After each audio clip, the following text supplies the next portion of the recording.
Welcome to the Cozy Little Library today with your Clean Reads Book Buddy. I am very excited to share with you today my 5-star best of the best clean historical books of 2024. Lots of squeaky clean Regency books and fairy tale retellings. All the sweetness, no spice or profanity. 1,000 times yes. Let's go. My first 5-star clean historical for 2024 was Edenbrooke by Julianne Donaldson. I read this in March. I had never heard of this book, but I got it from the library and I was immediately in love with it because it's precious yet exciting. Regency romance meets Anne Shirley kind of shenanigans story. It is impolite to pass a person without at least nodding, and so I nod out of elementary good breeding, nothing more. Because that's who our main female character kind of reminds me of, but a little bit older, because our main female character loves to twirl and she's all about nature, daydreaming, and I related with her so much. I loved it. Super sweet and fun. So chapter 1 begins in Bath, England in 1816. Need I say more? Number 1. But in scene 1, Miss Marian Daventry is in Bath with her aunt and they're on a walk, and instead of being worried about society and all that, she's distracted by a beautiful oak tree and she's just trying to soak up nature. But then this suitor comes up behind her who's kind of been annoying her because she thinks he's gross. And she silently finds him repulsive because he has this sweaty face. He's older, he's pretty round, and he has this film of saliva that pools in the corners of his mouth. And then what she decides to say out loud are so funny. So she's not like other girls there. She can't wait to get out of Bath because she's bored, wants to get to the countryside. She has a twin. She does have some sad background things that have really plagued her with grief. But overall, she's such a happy person and you just get happy vibes from reading this book. Not one swear word, squeaky clean romance, so much fun and very swoon worthy. I'll share one quote. Marianne asked our main male character, "How do you find anything? There must be thousands of books here." And he says, "I like the search. It's like visiting old friends." Oh, and there is a prequel, and this beautiful collector's edition. After I read my library book, I immediately had to own it. Heir to Edenbrooke is the second 5-star of the year. It's a prequel novelette, and it is at the end of this collection, or you can get them separately. It's only about 50 pages, but it really goes into the past and what our main male character is all about. And it's everything leading up to this story. And I didn't know how I was going to like that. It was amazing. I loved it. For both of these books, highly recommend. It would be May before I found my next 5-star clean historical.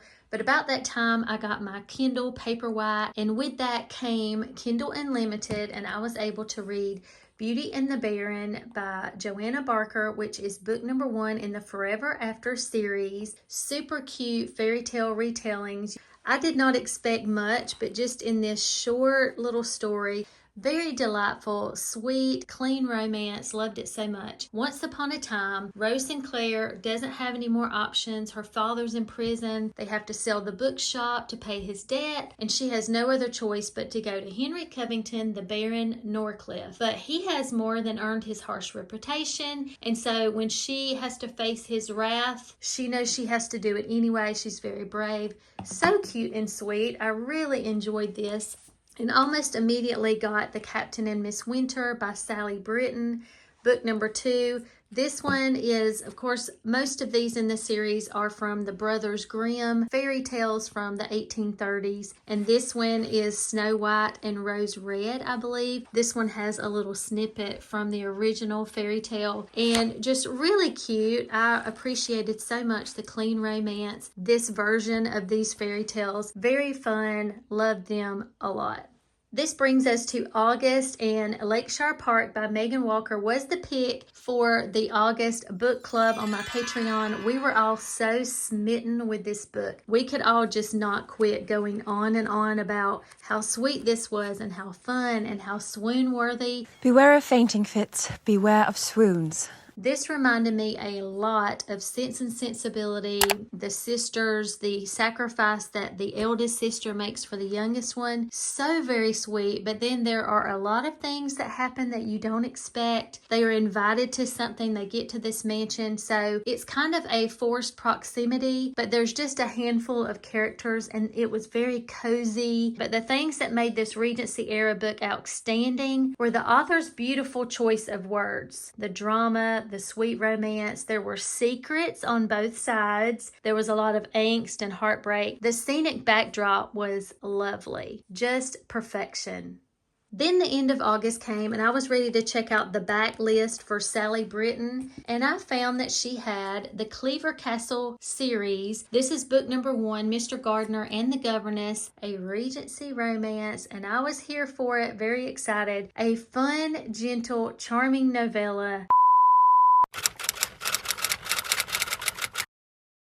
The author says that she wrote this in the spring of 2020 as an answer to the stress. The female and male characters on this are so cute, so perfect for each other. And I was drawn to this series for months. So over the next few months, I just kept reading. There are actually 2 more over there that got 4 stars, not 5, but they're still wonderful. And the author is still writing books for this series. So I am very, very excited about that. These are all so charming, so fun, and it's about a family in Regency era, a duke and a duchess, their kids, their friends, and just an ongoing story about the things that happen, the adventure, the propriety. But it's a very unique, very uplifting series, much different than a lot of other Regency romance. I mean, it's got all of the Regency fun that you want to read about, but they're all very uplifting, and I loved and gave 5 stars to all of these in the series. And the last clean historical 5-star book of 2024 was A Game of Hearts by Joanna Barker. Do we recognize this name?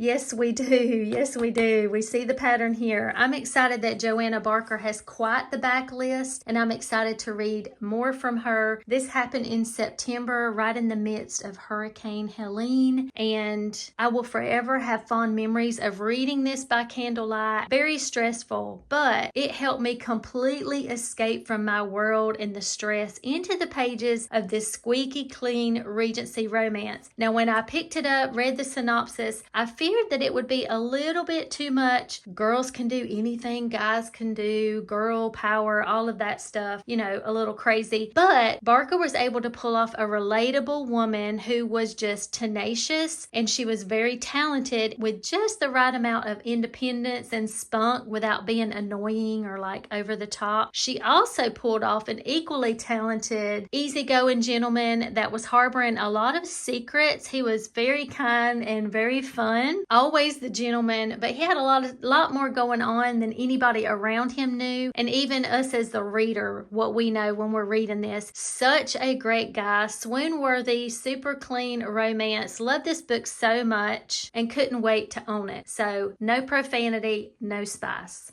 I hope you enjoyed me sharing my favorite 5-star clean historical books of 2024, so you can add to your own TBR, and until next time.